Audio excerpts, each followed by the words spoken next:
The sky was still heavy from last night's rain. Clouds hung like a wet blanket over the small southern town, thick and unmoving, casting a dull gray light across the narrow, broken sidewalk that stretched along Maple Hollow Road. The air smelled of wet asphalt and something faintly metallic. The sound of tires on damp pavement echoed like distant thunder. Molly Davis walked alone, arms crossed over her chest. Her denim shorts clung to her legs, still damp from the morning mist. She wore a faded white top, nothing fancy, nothing expensive. Just enough to get by on a hot day when the air was too thick to breathe. Her phone was tucked into the back pocket of her shorts, though the signal here was spotty at best. She was headed to the bus stop, hoping to make it to her shift at the Griddle House before noon. Her sneakers squished in the puddles as she walked, though she tried to avoid the bigger ones. The road curved ahead, and as she turned the bend, she heard the hum of a car engine approaching fast. She looked back briefly and saw a sleek black Mercedes. Tinted windows, polished rims, the kind of car that didn't belong on this road. It was coming too fast. Molly stepped a little farther onto the grassy shoulder, just in case. But it didn't help.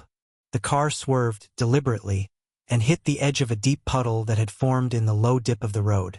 The water exploded into the air. Dirty? Brown, reeking of oil and mud.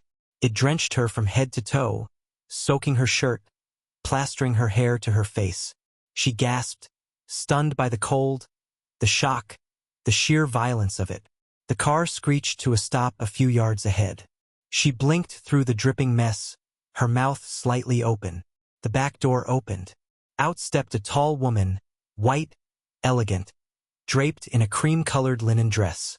She wore large sunglasses, even in this overcast light, and heels that clicked sharply against the wet road. Her makeup was perfect, her posture arrogant. Molly recognized the type. Rich, powerful, untouchable. The woman approached slowly, a mocking smile playing on her lips. "Oh no," she said sweetly. "Did I ruin your outfit?" Molly stood silent, still dripping. The woman's eyes scanned her body, pausing on the soaked top that clung to her chest. Then she laughed lightly and leaned closer. "You know," she said, voice syrupy and cruel. "On you, it's hard to tell where the mud ends and the skin begins." Molly blinked. Her jaw clenched. A heat rose in her chest. Not from the weather, but from the sting of humiliation, of rage. The woman reached into her handbag and pulled out a pristine white handkerchief.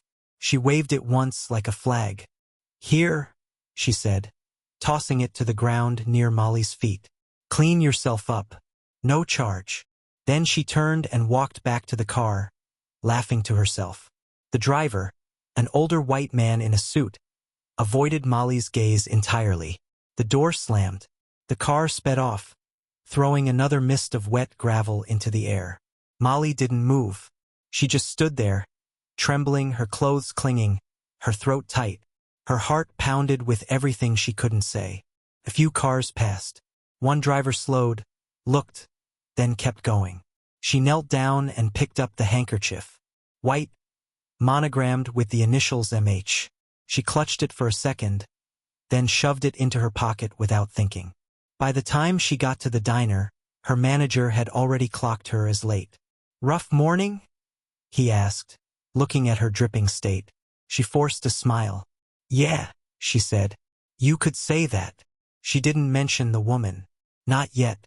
Not to him. Later that night, sitting in her tiny studio apartment, Molly replayed the moment over and over in her head. The splash. The smirk. That sentence. Hard to tell where the mud ends and the skin begins. She searched online trying to find a clue.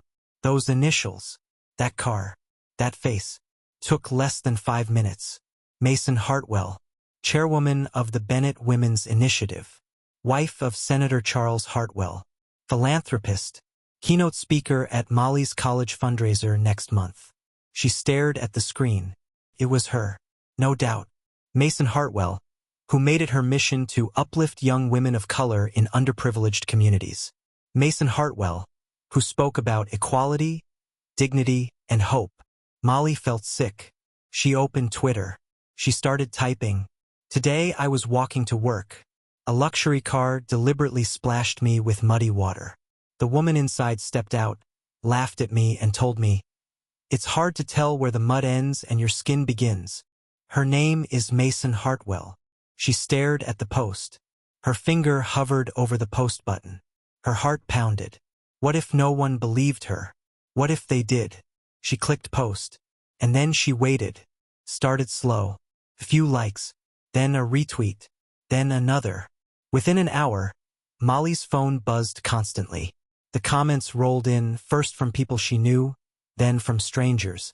Some expressed outrage, some disbelief. And then, someone posted a video. A grainy dashcam recording from a car parked across the street. You could clearly see the black Mercedes speed into the puddle.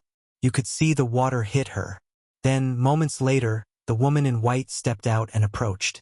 The audio was too muffled to make out every word, but the posture, the sneer, it was all there.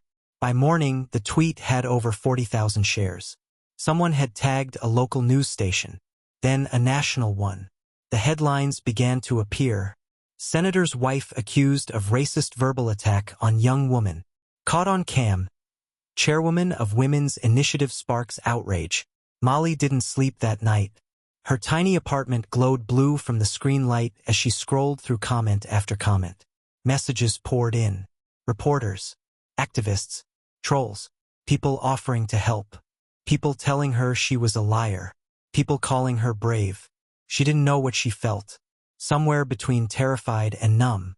By noon, her manager at the Griddle House pulled her aside.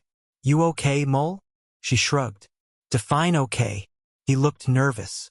"You've got, some visitors." She turned. Two people stood by the counter. One had a press badge. The other wore a black t-shirt that read, "We believe black women," in bold white letters. Molly nodded. "I'll go talk to them on my break." That afternoon, she sat on a bench outside the diner, holding a cup of burnt coffee in shaking hands. The woman in the activist shirt sat next to her. Her name was Imani. "You did the right thing," Imani said. "You have no idea how many girls this kind of thing happens to, and it always gets brushed under the rug." Molly looked at her. "I didn't expect it to go this far." Imani gave a soft smile. "It needed to." The journalist stayed back, scribbling notes. "We want to help you tell the story, right?" Imani added. "Before someone else tells it for you." Molly hesitated. Her heart told her yes. Her stomach twisted with fear. "What do I have to do?" Imani reached into her bag and handed her a card. "We'll figure it out together." 2 days later, Mason Hartwell released a statement. She called it a misunderstanding.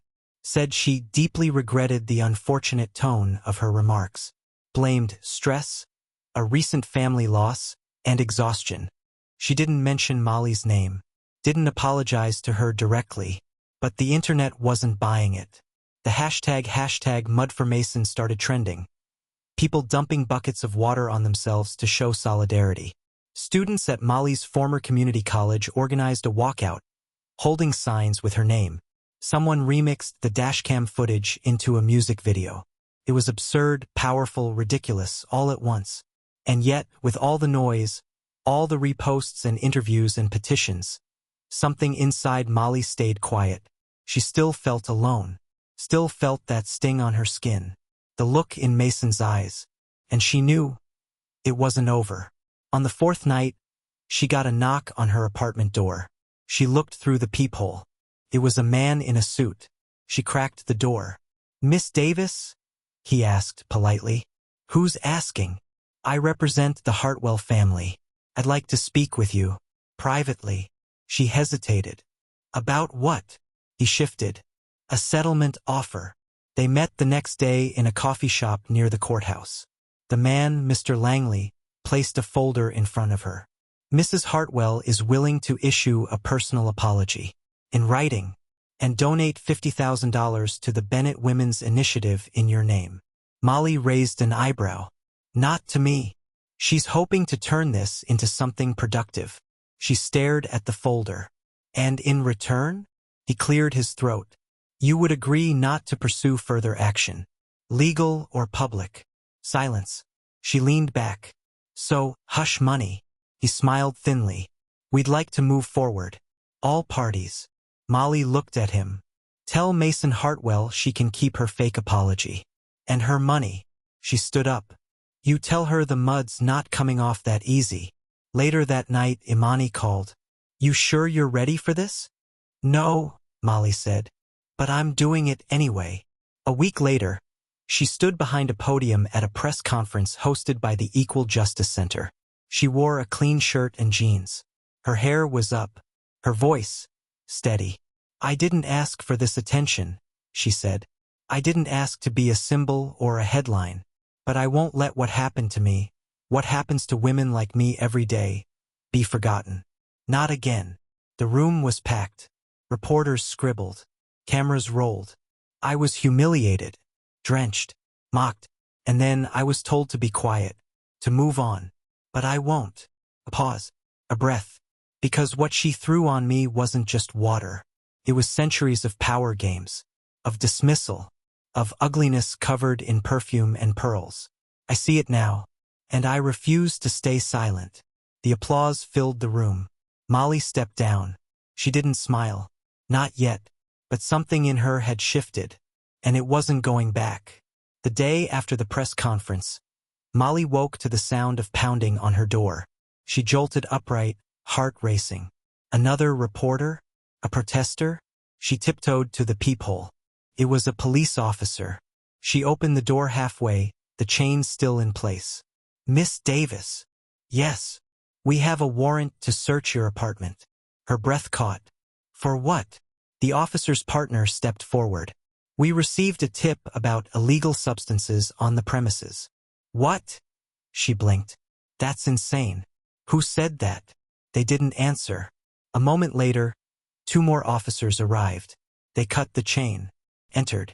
Molly stood frozen as strangers rifled through her closet, her cabinets, even under her mattress. One lifted the lid of her laundry basket and dumped it onto the floor. She tried to protest, but her voice barely made it past her lips. She didn't have drugs. She didn't even drink. After 45 minutes, one of the officers shrugged. Nothing here. They left without another word. She sat in the wreckage of her room, chest tight, jaw clenched.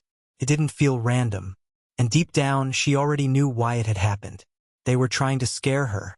Later that evening, Imani came by with food.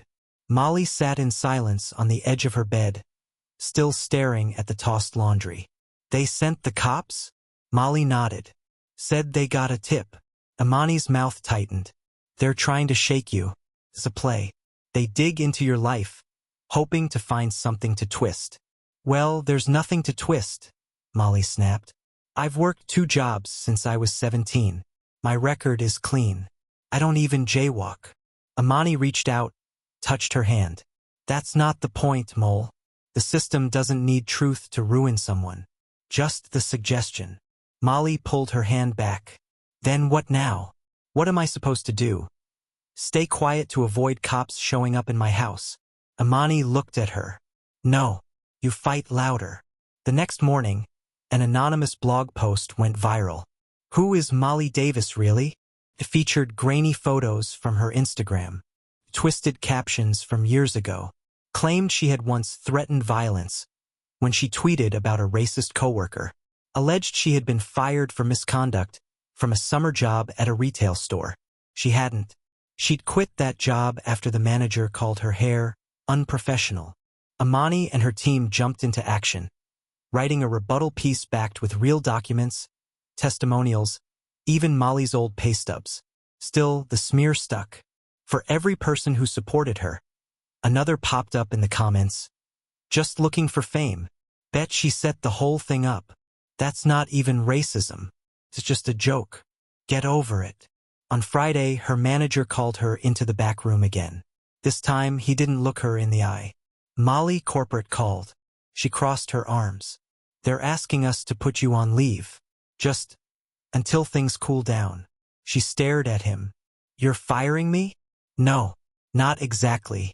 Just some space. You mean until people stop talking about me? He sighed. You're great. You are. but people have been coming in and asking for selfies or filming. It's disrupting the space. She nodded slowly. Got it. She took off her apron and placed it on the counter. Don't worry, she said, voice flat.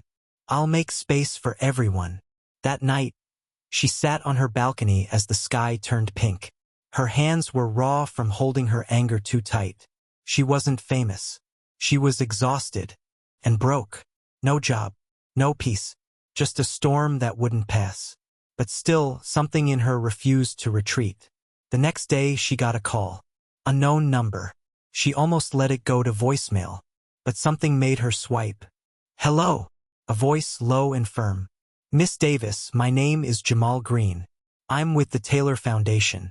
We work with young women of color who've experienced racial trauma. She sat up straighter. Okay. We've been watching what's happening to you. We'd like to offer legal support. And something else. Molly narrowed her eyes. Like what? There's a scholarship program we run. It's for public speakers, writers, changemakers. You have a voice, Miss Davis. A real one. We'd like to help you build it. She blinked. This isn't about charity. It's about power. Over the next 2 weeks, Molly trained with their media team. She spoke on 2 podcasts, then on a panel in Chicago, then a national morning show. People began to hear her full story, not just the 30-second clip. And as they did, the tide began to turn again. More voices came forward. Black girls, women, queer folks, sharing their own stories of humiliation, casual cruelty, and being dismissed. The movement grew, but so did the threats. One night, she returned home to find her door slightly ajar. Her heart dropped. She pushed it open slowly. Someone had come in. Her desk was overturned. Her laptop smashed. Her closet emptied out. And on the mirror, written in red, "Stay in your place." The police took a report. They asked if she had any personal enemies. She gave them Mason Hartwell's name. They laughed. That night, she couldn't sleep. She curled on the couch, knees tucked to chest. She didn't cry. She didn't even breathe deeply. She just waited for morning. But the next day, something changed. Because that same mirror photo, the one with the red scrawl, made it to social media. And something about the violence, the handwriting, the sheer fear, shifted public mood again. Even people who doubted her before now asked, "Is this what we've become?" She stood up, and this is how we answered? The Hartwells stayed silent. But journalists didn't. And a week later, someone leaked emails. Private correspondences between Mason Hartwell and her driver. Messages from the day of the splash. Instructions. Exact wording. Wait for the puddle. Slow enough to soak her. Fast enough to make it look like an accident. Don't forget the line. I want her to remember who she is. The emails were real. Mason's spokesperson called it a forgery. Her driver didn't deny them. He resigned the next day. Molly's phone rang again. It was Jamal. "You're not just telling your story anymore," he said. "You're changing something." The morning the emails went public, Molly stood by her window with a mug of tea gone cold in her hand. She didn't check her phone, didn't turn on the TV. The world, for once, would have to move without her for a few hours. But she didn't have that luxury for long. By 9 a.m., her name was trending on every platform. By 10, the Hartwell estate had become a magnet for protesters, signs bobbing above heads like buoys in a rising sea. Racism isn't fashion. We remember the puddle. Privilege is silence. Mason Hartwell had not been seen since the leak. But her empire was very much on fire. By afternoon, Hartwell Enterprises released a statement. Mason Hartwell will be stepping back from her duties as creative director. The board is initiating an independent investigation. It was corporate language. Polished. Cold. But it was the first crack. Then came the flood. A former intern posted about the racist remarks Mason had made in meetings. A former nanny said Mason once accused her of stealing the good towels because she was Dominican. A fashion editor released a thread of voice notes where Mason complained that DEI hires were ruining creativity. It was a chorus now, and no PR firm could drown it out. That evening, Jamal called again. He sounded cautious. You've changed the narrative, Molly. But you need to decide what comes next. She closed her eyes. I didn't ask for any of this. No. But now you're holding a microphone the world can't ignore. She didn't respond. I'm not saying speak forever, he continued. But speak with intention. Use it while it's still yours. 2 days later, Molly stood on a stage in Atlanta. Behind her, a banner read, Power in Truth. National Conference on Everyday Racism. Hundreds of faces looked up at her. She wiped her palms on her jeans. I used to think if I kept my head down, smiled enough, did my job, I'd be safe. She let the silence settle. But safety doesn't come from silence. It comes from knowing your worth. And knowing when someone's trying to steal it from you. The crowd clapped. She didn't flinch this time. After the conference, she was approached by a publisher. Then another. They wanted a memoir. She hadn't thought of herself as someone with a book inside her. But then again, she hadn't thought of herself as a symbol either. She asked for time. One rainy Sunday, Imani invited her to brunch. Just the two of them. Molly wore a hoodie and jeans. Imani arrived in a bright yellow coat and huge sunglasses. I am fully incognito, she grinned. They laughed. It was the first real laugh Molly had in weeks. Over pancakes and black coffee, Imani asked, Do you ever wish you hadn't stopped that day?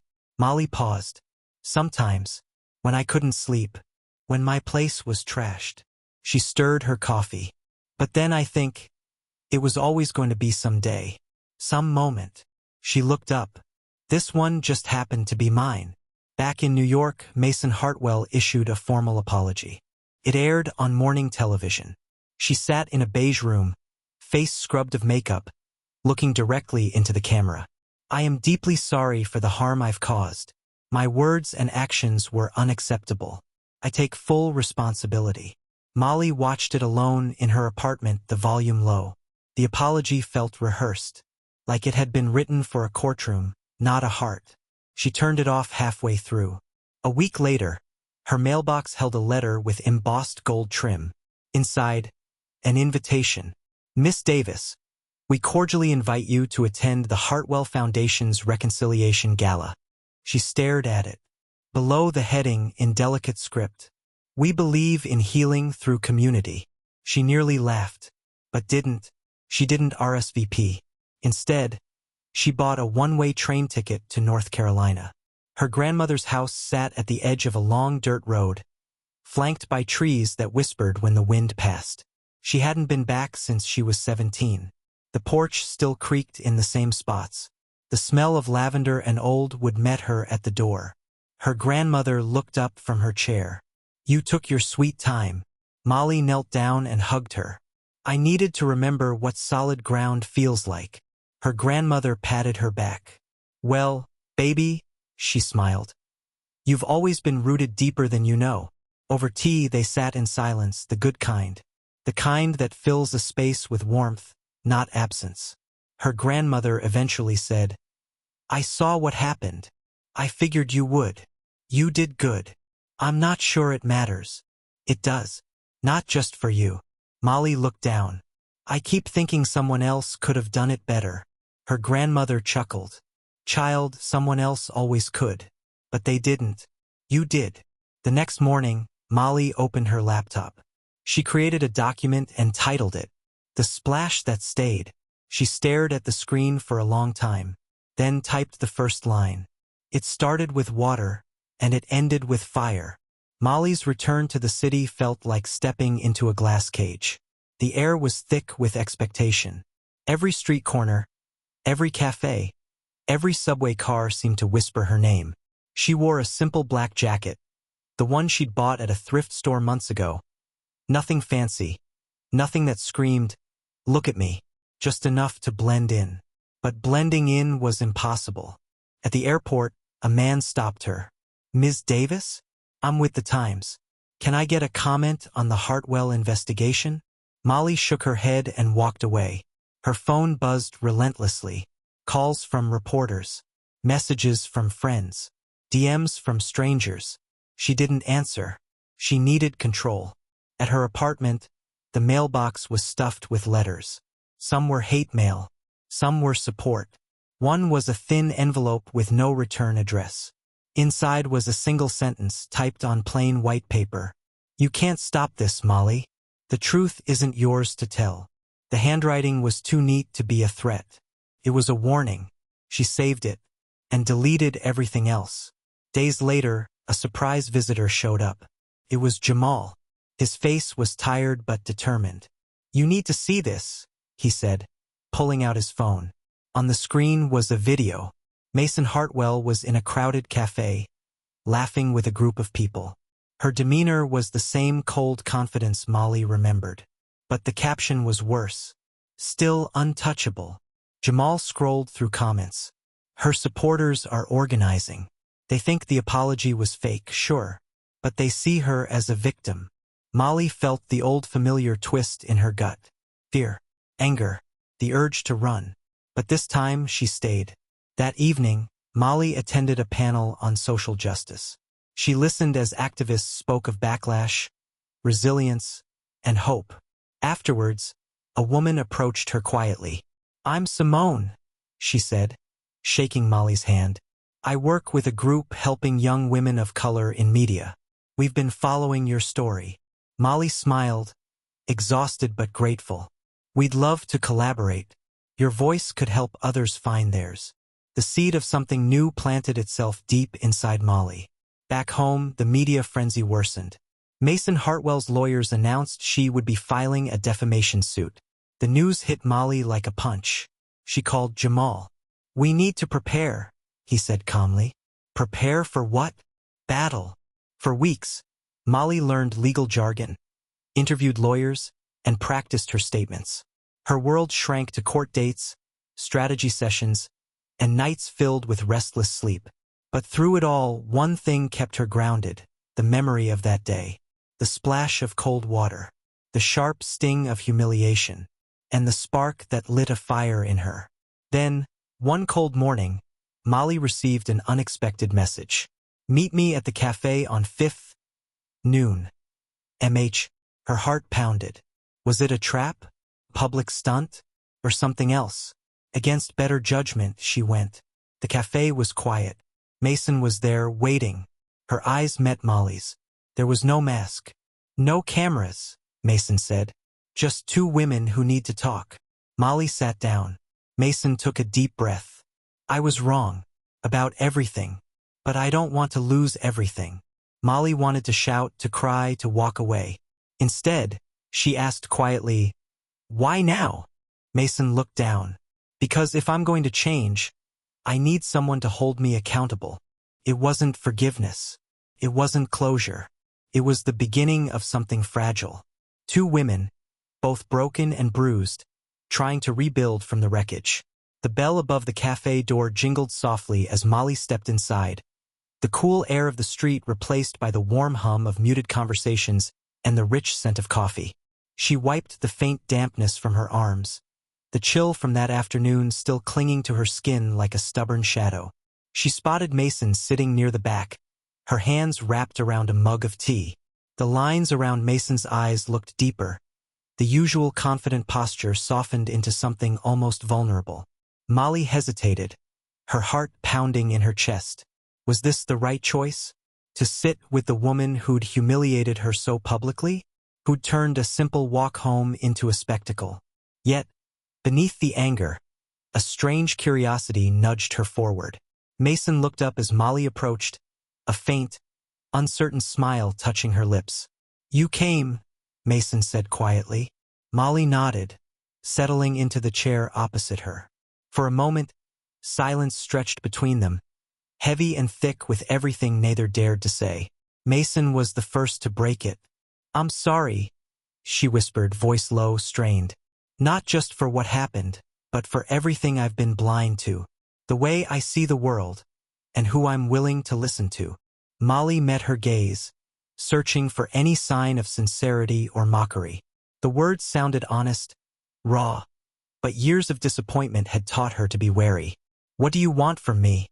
Molly finally asked, voice steady but guarded. "To start over," Mason replied. "I know that's a lot to ask, But I want to try to understand.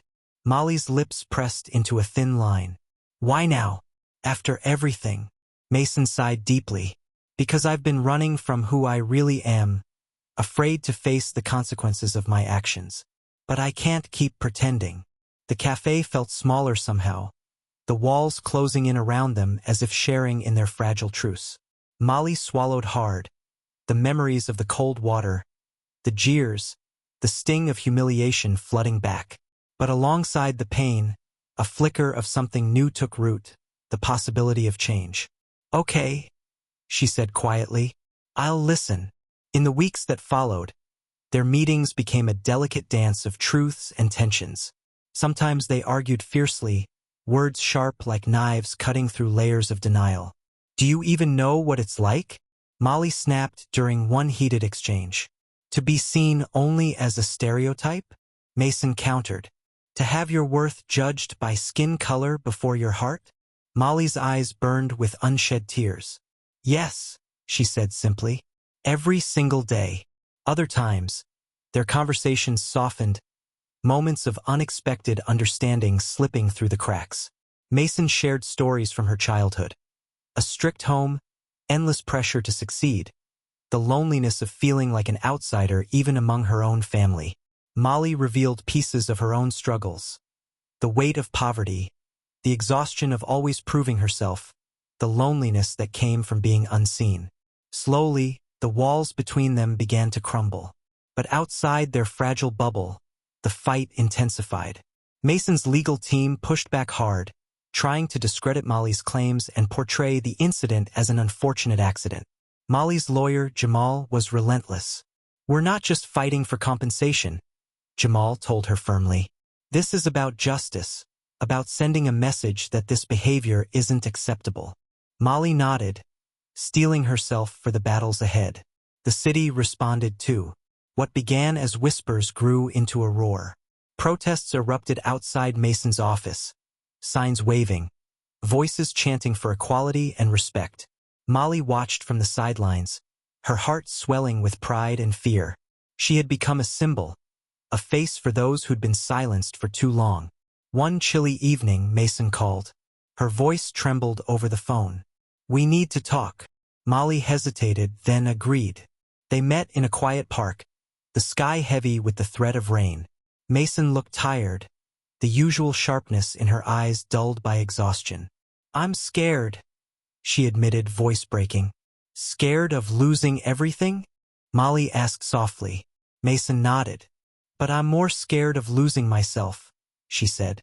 Of becoming the person I never wanted to be. Molly reached out, their hands brushing. I'm scared too, she whispered. Together, they sat beneath the bare branches, two women bound by pain and hope. That night, Molly lay awake thinking about the twists her life had taken.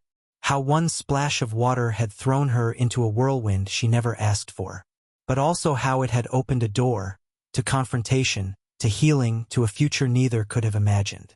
Morning light spilled weakly through the curtains, casting long shadows across Molly's small apartment.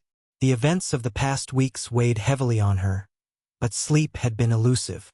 Her mind churned through every conversation, every sharp glance, every whispered word. She dressed slowly, pulling on her favorite worn jeans and a soft sweater, the fabric comforting against her skin. Today was court day. The courthouse stood tall and imposing, its cold marble steps reflecting the winter sky's dull gray. Molly's heart hammered in her chest as she stepped inside, the buzz of the waiting room filling her ears. Jamal was already there, his calm presence grounding her. Ready? He asked, handing her a bottle of water. She nodded, swallowing hard. I think so. The courtroom was a different world. Quiet, tense, and unforgiving. Mason's lawyers were already seated, their expressions a mixture of arrogance and calculation. Molly took a deep breath as the judge called the session to order. Her lawyer began with opening statements, painting a vivid picture of what had happened, the deliberate humiliation, the pain, the deeper wounds beneath the surface. When Molly was called to testify, her voice trembled at first. I was just walking home after work, she said. eyes flicking briefly to Mason in the gallery. It was cloudy, and there was a puddle on the road. Suddenly, a car drove by and splashed water all over me. She paused, swallowing the lump in her throat. The woman in the back seat. She asked the driver to do it. A murmur spread through the courtroom. Mason's lawyer jumped up, attempting to discredit Molly's claim. Isn't it possible it was an accident? That no one intended to splash her? Jamal stood firm. Isn't it true that a witness saw the driver slow down as he approached the puddle, then speed off after the splash? The judge nodded, calling for the witness to step forward. A nearby shopkeeper recounted what he saw. The car's deliberate movement toward the puddle, the mocking laughter from the back seat. Molly's confidence grew with every word. Outside the courthouse, reporters swarmed, their questions sharp and relentless. Mason's carefully constructed image was unraveling, piece by piece. Molly felt both exhausted and alive, caught in a whirlwind she hadn't asked for but couldn't escape. That evening, Mason reached out again. "I want to meet," she said simply. Molly hesitated, memories of that first cruel encounter flooding back. But something deeper stirred, a fragile hope for change. They agreed to meet at a small park near the river, the sky painted with streaks of pink and orange as the sun set. Mason was waiting when Molly arrived, her eyes softer, less guarded. "I want to be honest with you," Mason began.